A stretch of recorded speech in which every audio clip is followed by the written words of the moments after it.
রাঘব চাড্ডা পার্লামেন্টে দাঁড়িয়ে যে কথাটা বলছেন সেটা বহুদিন আগেই পলিটিক্যাল থিঙ্কার জন লক বলে চলে গেছেন, যে শাসক যদি নাগরিকের দাবি পূরণ করতে না পারে, নাগরিকের সেই অধিকারটা আছে যে শাসককে যে কোনো সময় পরিবর্তন করতে পারে। सर, आज मैं इस सदन में ये मांग रखता हूं कि जैसे इंडियन वोटर के पास राइट टू इलेक्ट है, वैसे ही राइट टू रिकॉल भी होना चाहिए। अगर देश का मतदाता अपने नेताओं को हायर कर सकता है तो वो नेताओं को फायर करने की शक्ति भी उसे मिलनी चाहिए। আমি কথা বলছি রাইট টু রিকল বিল নিয়ে।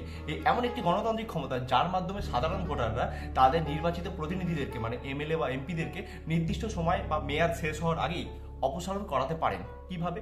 ধরুন কোনো এমপি বা এমএলএ বা প্রতিনিধি তারা দুর্নীতির সাথে যুক্ত বা তারা নাগরিকের দাবি পূরণ করতে পারছে না, তখন একটা রেফারেন্ডাম বা গণভোটের মাধ্যমে সই সংগ্রহ করে ভোটাররা তাদেরকে অপসারণ করাতে পারেন। গণভোটে মেজরিটি যদি সেই প্রতিনিধির বিরুদ্ধে ভোট দেয় তাহলে কিন্তু প্রতিনিধি বা এমএলএ বা এমপি টাটা বাই বাই খতম গয়া।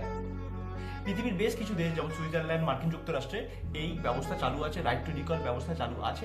ভারতে এই ব্যবস্থা এখনো চালু হয়নি। তোমার কি মনে হয় ভারতে এইরকম ব্যবস্থা চালু হতে পারে? কমেন্টে অবশ্যই জানান এবং এইরকম ইনফরমেটিভ ভিডিও দেখতে হলে অবশ্যই আমাকে ফলো করুন।